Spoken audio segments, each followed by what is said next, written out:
Hi friends, നമ്മൾ ഇന്ന് ഈ വീഡിയോയിൽ ഡിസ്കസ് ചെയ്യാൻ പോകുന്നത് അണ്ടർഗ്രൗണ്ട് കേബിൾസ് എന്ന ടോപ്പിക്കാണ്. UG cable, underground cables. Underground cable എന്ന് പറഞ്ഞു കഴിഞ്ഞാൽ നിങ്ങൾക്ക് എല്ലാവർക്കും അറിയാം, ഇലക്ട്രിക്കൽ പവറിൻ്റെ എനർജിയുടെ ട്രാൻസ്മിഷൻ, നോർമലി ഡിസ്ട്രിബ്യൂഷനാണ് യൂസ് ചെയ്യുക. ഡിസ്ട്രിബ്യൂഷൻ അല്ലെങ്കിൽ ട്രാൻസ്മിഷന് വേണ്ടിയിട്ട്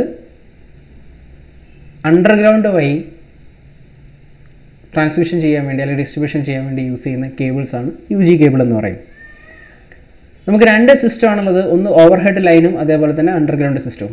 ഈ ഓവർ ഹെഡ് ലൈൻ എന്ന് പറഞ്ഞു കഴിഞ്ഞാൽ നമ്മൾ നോർമലി നമ്മുടെ എർത്തിൻ്റെ ലെവലിൽ നിന്ന് മേലെ ലൈൻ വലിച്ചിട്ട് അതിൽ നിന്ന് കൂടെ കറണ്ട് ഡിസ്ട്രിബ്യൂട്ട് ചെയ്യുന്നതിനാണ് ഓവർ ഹെഡ് ഡിസ്ട്രിബ്യൂഷൻ എന്ന് പറയും. അണ്ടർഗ്രൗണ്ട് കേബിൾ എന്ന് പറഞ്ഞു കഴിഞ്ഞാൽ എർത്തിൻ്റെ സർഫസിൽ നിന്ന് താഴേക്ക് ചെയ്യുന്നതിനെയാണ് നമ്മൾ അണ്ടർഗ്രൗണ്ട് കേബിൾ എന്ന് ജനറലി പറയും.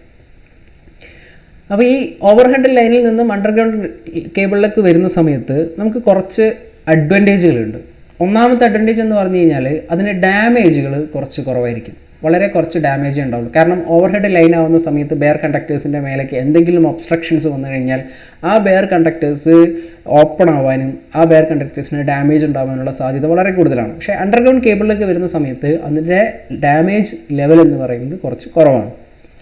അതേപോലെ തന്നെ ആ ഡാമേജ് കുറവായതുകൊണ്ട് തന്നെ ഇതിൻ്റെ മെയിൻ്റനൻസ് കോസ്റ്റ് എന്ന് പറയുന്നത് വളരെ കുറവായിരിക്കും, അല്ലെങ്കിൽ മെയിൻ്റനൻസ് കോസ്റ്റ് കുറവാണ്. ഈ പറഞ്ഞതിൽ തന്നെയാണ് ഇതിൻ്റെ ഫാൾട്ട് ഉണ്ടാവുന്നതും കുറവായിരിക്കും. Chances of faults are less.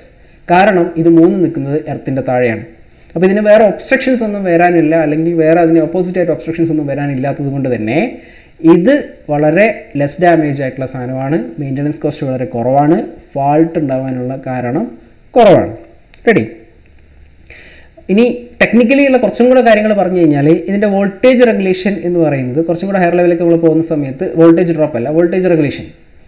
Voltage regulation എന്ന് പറയുന്നത് ഓവർ ഹെഡ് ട്രാൻസ്മിഷൻ ലൈനെ കമ്പയർ ചെയ്യുന്ന സമയത്ത് കുറച്ച് കൂടുതലാണ്, അല്ലെങ്കിൽ വോൾട്ടേജ് റെഗുലേഷൻ കുറച്ചും കൂടെ നല്ല വോൾട്ടേജ് റെഗുലേഷനാണ്. അതായത് അതിൻ്റെ ലോസസ് കുറച്ച് കുറവാണ് എന്നാണ് പറയുന്നത്.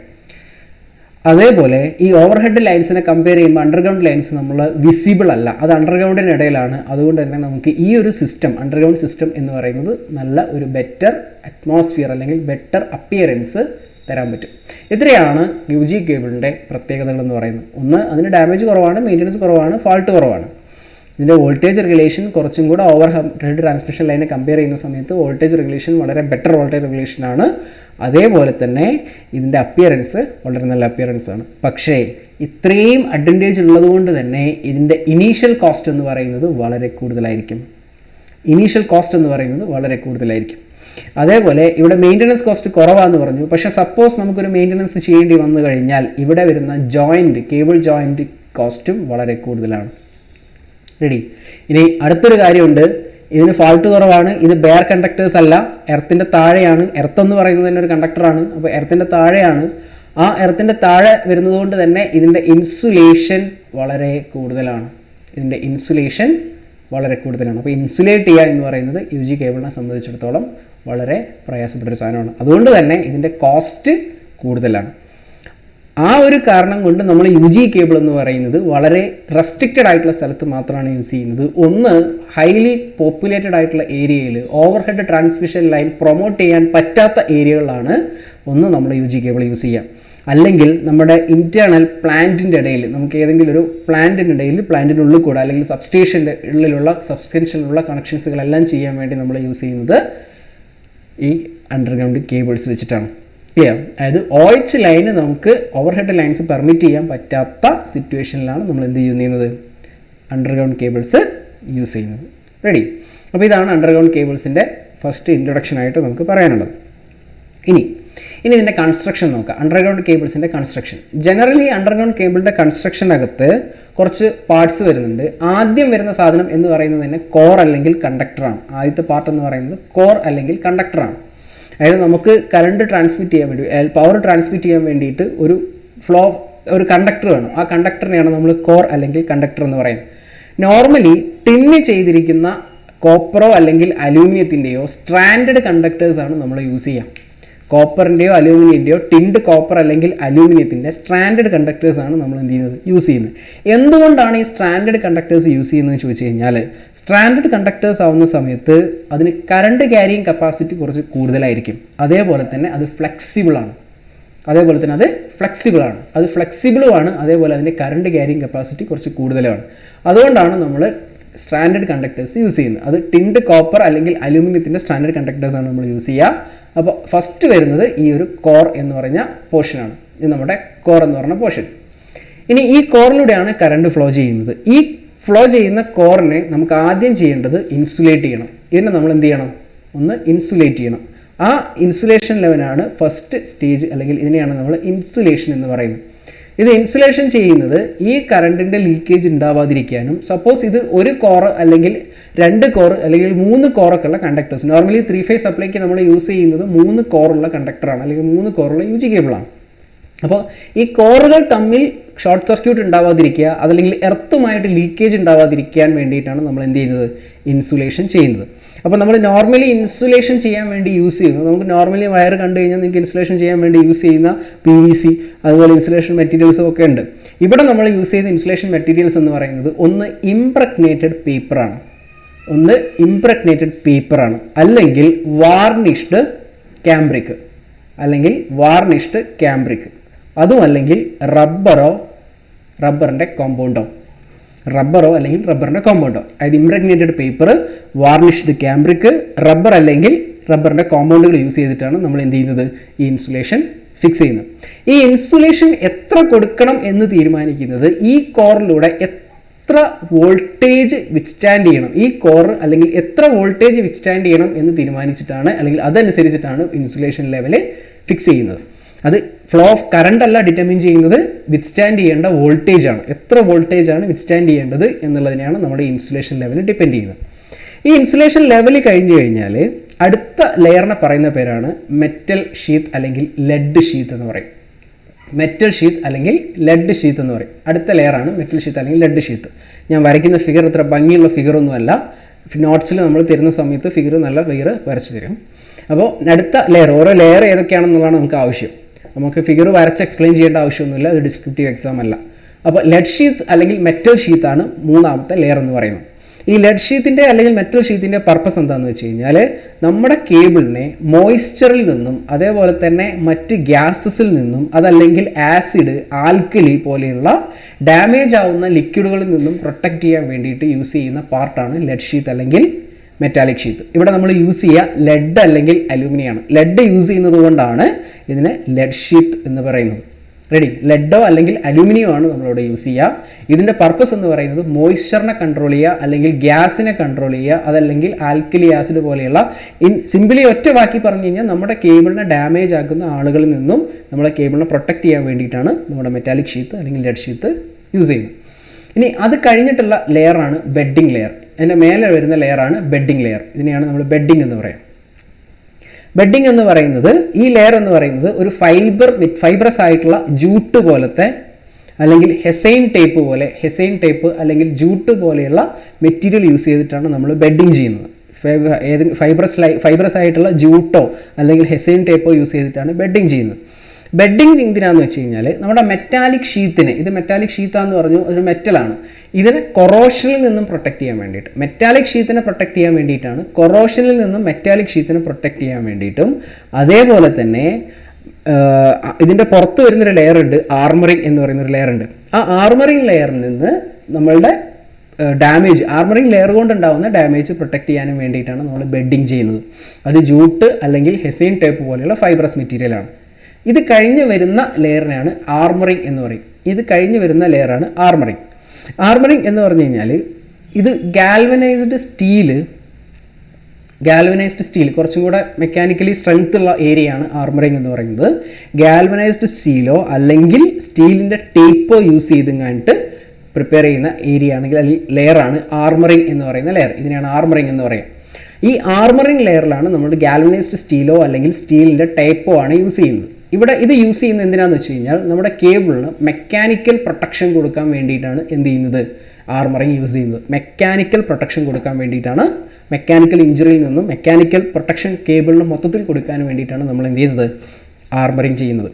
ഇനി ഈ ആർമറിങ്ങിനെയും മൊത്തത്തിലുള്ള കേബിളിനെയും എൻവയോൺമെൻറ്റൽ കണ്ടീഷനിൽ നിന്ന്, അറ്റ്മോസ്ഫിയറിക് കണ്ടീഷനിൽ നിന്ന് പ്രൊട്ടക്റ്റ് ചെയ്യാൻ വേണ്ടിയിട്ട് നമ്മൾ നേരത്തെ ബെഡിങ് ചെയ്ത പോലെ തന്നെ ഇവിടെ അടുത്ത ഒരു ലെയറും കൂടെ കൊടുക്കും. അതിനെയാണ് സെർവിങ് എന്ന് പറയാം. ആ ലെയറിൻ്റെ പർപ്പസ് നമ്മുടെ കേബിളിനെയും അതേപോലെ ആർമറിങ്ങിനെയും അറ്റ്മോസ്ഫിയറിക് കണ്ടീഷനിൽ നിന്നും പ്രൊട്ടക്റ്റ് ചെയ്യുക എന്നുള്ള പർപ്പസാണ് സെർവിങ് ചെയ്യുന്നത്. അപ്പോൾ നമുക്കുള്ളത് 1, 2, 3, 4, 5, 6 ലെയറാണ് ഒരു കേബിളിന് വരുന്നത്. ഏറ്റവും ഉള്ളിലുള്ള ലെയറാണ് കോർ. ഇതിലാണ് നമ്മുടെ കറണ്ട് ഫ്ലോ ചെയ്യുന്നത്.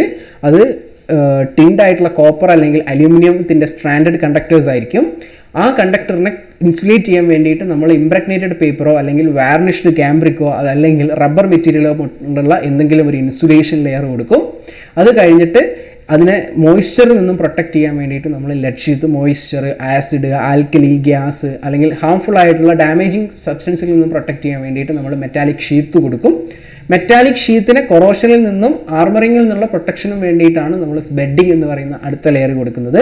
ഇത് ജൂട്ട് അല്ലെങ്കിൽ ഹിസൈൻ ടേപ്പ് വെച്ചിട്ടാണ് നമ്മൾ ചെയ്യാം. അത് കഴിഞ്ഞിട്ട് അടുത്ത ലെയറാണ് ആർമറിങ്. കേബിളിന് മെക്കാനിക്കൽ സ്ട്രെങ്ത് കൊടുക്കുന്ന ഏരിയയാണ് ആർമറിങ് എന്ന് പറയുന്നത്. ഇത് ഗാൽവനൈസ്ഡ് സ്റ്റീലോ അല്ലെങ്കിൽ സ്റ്റീലിൻ്റെ ടേപ്പ് വെച്ചിട്ടാണ് ആർമറിങ് ചെയ്യുന്നത്. ആർമറിങ്ങിനും അതേപോലെ തന്നെ കേബിളിനെയും അറ്റ്മോസ്ഫിയറിക് കണ്ടീഷനിൽ നിന്നും പ്രൊട്ടക്റ്റ് ചെയ്യാൻ വേണ്ടിയിട്ടാണ് ഏറ്റവും അവസാനത്തെ ലെയറായിട്ടുള്ള എന്ത് കൊടുക്കുന്നത്, സെർവിങ് കൊടുക്കുന്നത്. ഇത്രയാണ് കേബിളിൻ്റെ കൺസ്ട്രക്ഷൻ എന്ന് പറയുന്നത്. ക്ലിയർ? ഇനി നമുക്ക് കേബിളിന് നമ്മൾ ഓരോ കാര്യത്തെ പറ്റിയും ഡീറ്റെയിൽ ആയിട്ട് നോക്കാം. അതായത് നമുക്ക് മെയിനായിട്ട് നോക്കാനുള്ളത്, എല്ലാ കാര്യത്തെ പറ്റി നമ്മൾ നോക്കുന്നില്ല, മെയിനായിട്ട് നമുക്ക് നോക്കാനുള്ളത് ഇതിൻ്റെ ഇൻസുലേഷനെ പറ്റിയിട്ടാണ്. കാരണം കണ്ടക്ടറിനെ പറ്റി കേട്ടാൽ നമ്മൾ നോർമലി ബേസിക് ഇലക്ട്രിക്കലിൽ കണ്ടക്ടേഴ്സിനെ പറ്റി സെപ്പറേറ്റ് പറയും. അവിടെ പിന്നെ വേറെ ഒന്നും പറയാനില്ല. കോപ്പറിൻ്റെ ആയാലും അലുമിനിയത്തിൻ്റെ ആയാലും കാര്യങ്ങളൊക്കെ നമ്മൾ പറയുന്നതാണ്. ഇനി നമുക്ക് പറയാനുള്ളത് ഈ കേബിളിൻ്റെ ഇൻസുലേഷനെ പറ്റിയിട്ടാണ്. ഏതൊക്കെ മെറ്റീരിയലാണ് ഇൻസുലേഷന് വേണ്ടി നമ്മൾ നോർമലി യൂസ് ചെയ്യുന്നത്. അപ്പോൾ നോർമലി യൂസ് ചെയ്യുന്ന ഇൻസുലേഷൻ മെറ്റീരിയൽ എന്ന് പറയുന്നത് ഒന്ന് റബ്ബറാണ്. യൂസ് ചെയ്യുന്നതാണ് റബ്ബർ.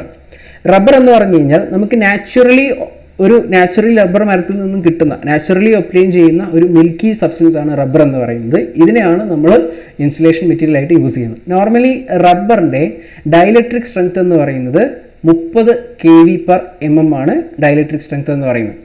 ഈ ഇത്രയും നല്ല ഡൈഇലക്ട്രിക് സ്ട്രെങ്ത് ഉള്ളതുകൊണ്ടാണ് നമുക്ക് റബ്ബറിനെ ഇത് എന്തായിട്ട് യൂസ് ചെയ്യാൻ പറ്റുന്നത്, ഇതിനെ നമ്മൾ ഇൻസുലേഷൻ മെറ്റീരിയൽ ആയിട്ട് നമ്മൾ യൂസ് ചെയ്യുന്നത്. പക്ഷേ റബ്ബറിൻ്റെ ഒരു പ്രധാനപ്പെട്ട പ്രശ്നം എന്താണെന്ന് വെച്ച് കഴിഞ്ഞാൽ ഇത് അബ്സോർബ് ചെയ്യും, മോയ്സ്ചറിനെ അബ്സോർബ് ചെയ്യും. നോർമലി ഒരു ഇൻസുലേഷൻ മെറ്റീരിയലിന് വേണ്ട കുറച്ച് പ്രോപ്പർട്ടീസ് ഉണ്ട്. നമ്മൾ കണ്ടക്ടേഴ്സും ഇൻസുലേറ്റേഴ്സും കണ്ട സമയത്ത് പറഞ്ഞിട്ടുണ്ടാവും. ഇൻസുലേഷൻ മെറ്റീരിയലിന് വേണ്ട കുറച്ച് പ്രോപ്പർട്ടീസ് ഉണ്ട്. ഒന്ന്, അതിന് ഇൻസുലേഷൻ റെസിസ്റ്റൻസ് വളരെ കൂടുതലായിരിക്കണം. രണ്ടാമത്തത്, ലീക്കേജ് കറണ്ട് ഉണ്ടാവാൻ പാടില്ല.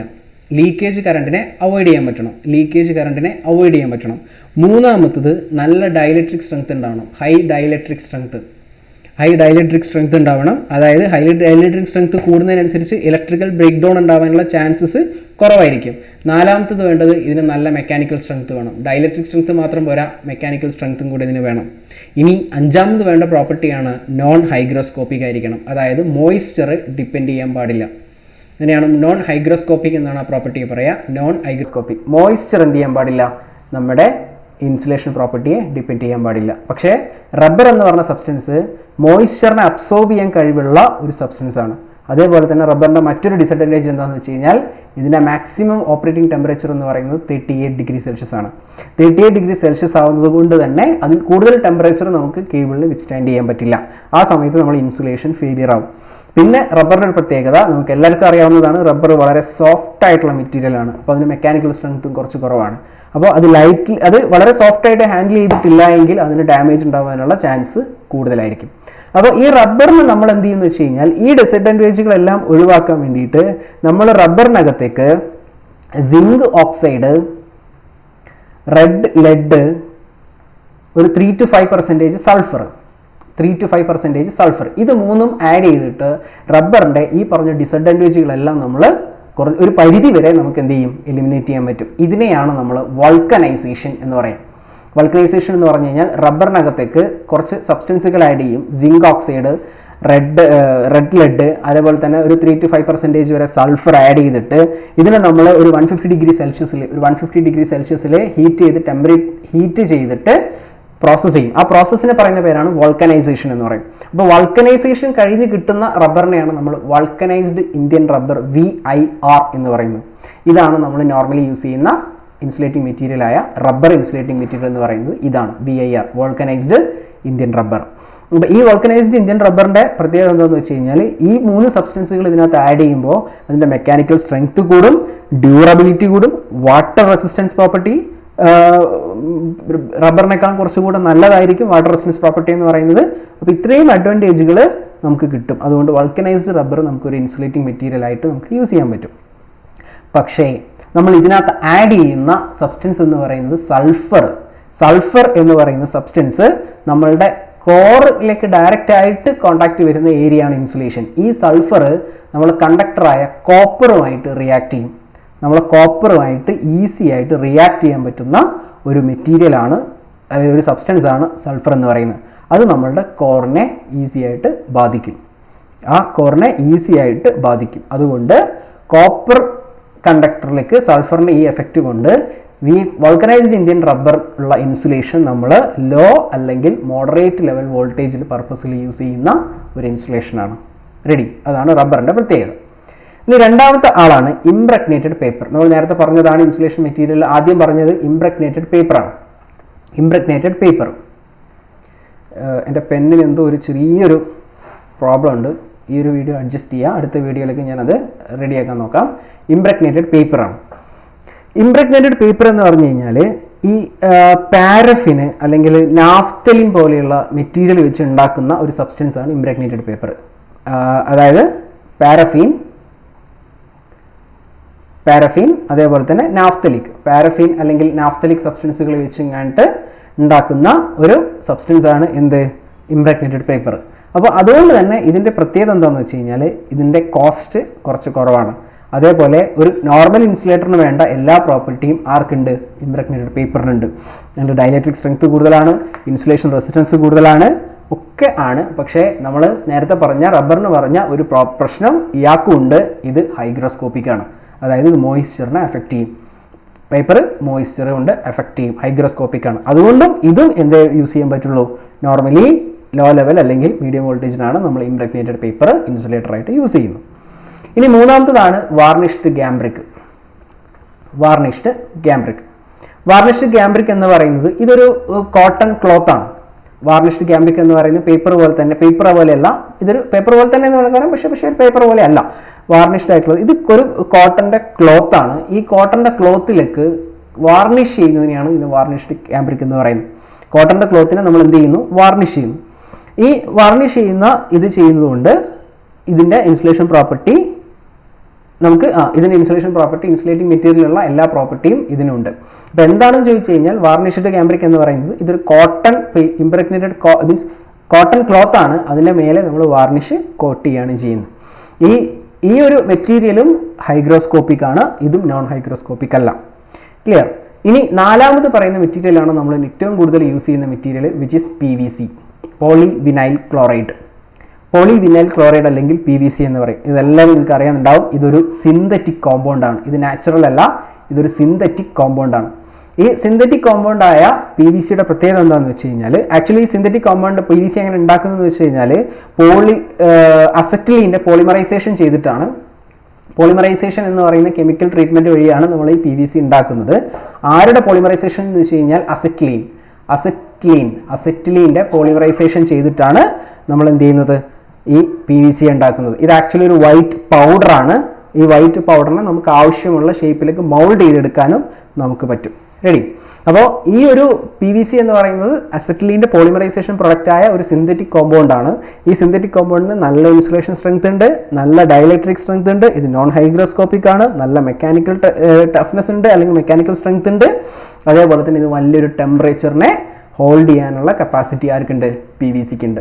അതുകൊണ്ട് PVC ആണ് നമ്മൾ ഏറ്റവും കൂടുതൽ UG കേബിളിനകത്ത് ഇൻസുലേഷൻ മെറ്റീരിയലായിട്ട് നമുക്ക് യൂസ് ചെയ്യാൻ പ്രിഫർ ചെയ്യുന്നത്. പക്ഷേ ഈ പറഞ്ഞ മറ്റ് മെറ്റീരിയലുകളും നമുക്ക് ഓരോരോ അപ്ലിക്കേഷൻ ബേസ് ചെയ്തിട്ടാണ് നമ്മൾ യൂസ് ചെയ്യുന്നത്. ഈ PVC ആണ് ഏറ്റവും നല്ല മെറ്റീരിയൽ എന്ന് പറഞ്ഞു കഴിഞ്ഞാൽ നമുക്ക് റബ്ബർ ആവശ്യമുള്ളൊരു സ്ഥലത്ത് നമ്മൾ PVC യൂസ് ചെയ്യുമ്പോൾ നമ്മുടെ കേബിളിൻ്റെ കോസ്റ്റ് കൂടും. അപ്പോൾ അത് ഡിസൈനിൽ വരുന്ന സമയത്ത് നമ്മുടെ കോസ്റ്റ് എഫക്റ്റീവായിട്ട് ചെയ്യാനുള്ള മറ്റ് മെറ്റീരിയലാണ് ഇത് പറഞ്ഞത്. അതിൽ ഏറ്റവും നല്ല മെറ്റീരിയൽ എന്ന് പറയുന്നത് PVC ആണ് എന്ന് മാത്രം. റെഡി. അപ്പോൾ ഇത്രയാണ് ഒരു യു ജി കേബിളിനകത്ത് നമ്മൾ യൂസ് ചെയ്യുന്ന ഇൻസുലേറ്റിംഗ് മെറ്റീരിയൽസിനെ പറ്റി പറയാനുള്ളത്. ഇൻസുലേറ്റിംഗ് മെറ്റീരിയൽസ് ഏതൊക്കെയാണെന്നും അതിൻ്റെ പ്രോപ്പർട്ടീസും അതിൻ്റെ പ്രത്യേകതകളും ഓരോന്നും എന്താണെന്നും നമ്മൾ പറഞ്ഞു. അപ്പോൾ നമ്മൾ യു ജി കേബിൾ എന്താണെന്ന് പറഞ്ഞു, അണ്ടർഗ്രൗണ്ട് കേബിളിൻ്റെ കൺസ്ട്രക്ഷൻ പറഞ്ഞു, അതേപോലെ തന്നെ ഈ അണ്ടർഗ്രൗണ്ട് കേബിളിൽ യൂസ് ചെയ്യുന്ന കൺസ്ട്രക്ഷനിൽ യൂസ് ചെയ്യുന്ന മെറ്റീരിയലുകളുടെ ഇൻസുലേഷൻ മെറ്റീരിയലായിട്ട് യൂസ് ചെയ്യുന്ന മെറ്റീരിയലിൻ്റെ കാര്യവും പറഞ്ഞു. ഇനി നമുക്ക് പറയാനുള്ളത് ഈ യു ജി കേബിളിൻ്റെ ക്ലാസിഫിക്കേഷനാണ്. യു ജി കേബിളിൻ്റെ ക്ലാസിഫിക്കേഷൻ, യു ജി കേബിളിനെ രണ്ട് രീതിയിലാണ് യു ജി കേബിളിനെ നമ്മൾ ക്ലാസിഫൈ ചെയ്തിരിക്കുന്നത്. ഒന്ന്, അതിൽ യൂസ് ചെയ്യുന്ന ഇൻസുലേഷൻ മെറ്റീരിയൽ ഏതാണോ ആ ഇൻസുലേഷൻ മെറ്റീരിയലിനെ ബേസ് ചെയ്തിട്ടാണ് ഒരു ക്ലാസിഫിക്കേഷൻ. രണ്ടാമത്തത്, അതിൻ്റെ ഓപ്പറേറ്റിംഗ് വോൾട്ടേജ് എത്രയാണോ അല്ലെങ്കിൽ മാനുഫാക്ചേർഡ് വോൾട്ടേജ് എത്രയാണോ ആ വോൾട്ടേജിനെ ബേസ് ചെയ്തിട്ടാണ് രണ്ടാമത്തെ കാൽക്കുലേഷൻ. ഒരു കാൽക്കുലേഷൻ ഇൻസുലേഷൻ ബേസ് ചെയ്തിട്ടാണ്, രണ്ടാമത്തെ കാൽക്കുലേഷൻ അതിൻ്റെ ഓപ്പറേറ്റിംഗ് വോൾട്ടേജ് ബേസ് ചെയ്തിട്ടാണ്. അപ്പോൾ ഇതിനകത്ത് നമ്മൾ ഇൻസുലേഷൻ ബേസ് ചെയ്തിട്ട് നമ്മൾ ഈ ഒരു യു ജി കേബിളിനെ പറയുന്ന സമയത്ത് ഏതാണോ നമ്മൾ യൂസ് ചെയ്യുന്ന ഇൻസുലേഷൻ മെറ്റീരിയൽ അതനുസരിച്ച് വരും. അതിൽ ഒന്നാമത്തെന്ന് പറയുന്നത് നമ്മളിപ്പോൾ പറഞ്ഞ PVC, പോളി വിനൈൽ ക്ലോറൈഡ്. രണ്ടാമത്തത് MI, മിനറൽ ഇൻസുലേഷൻ.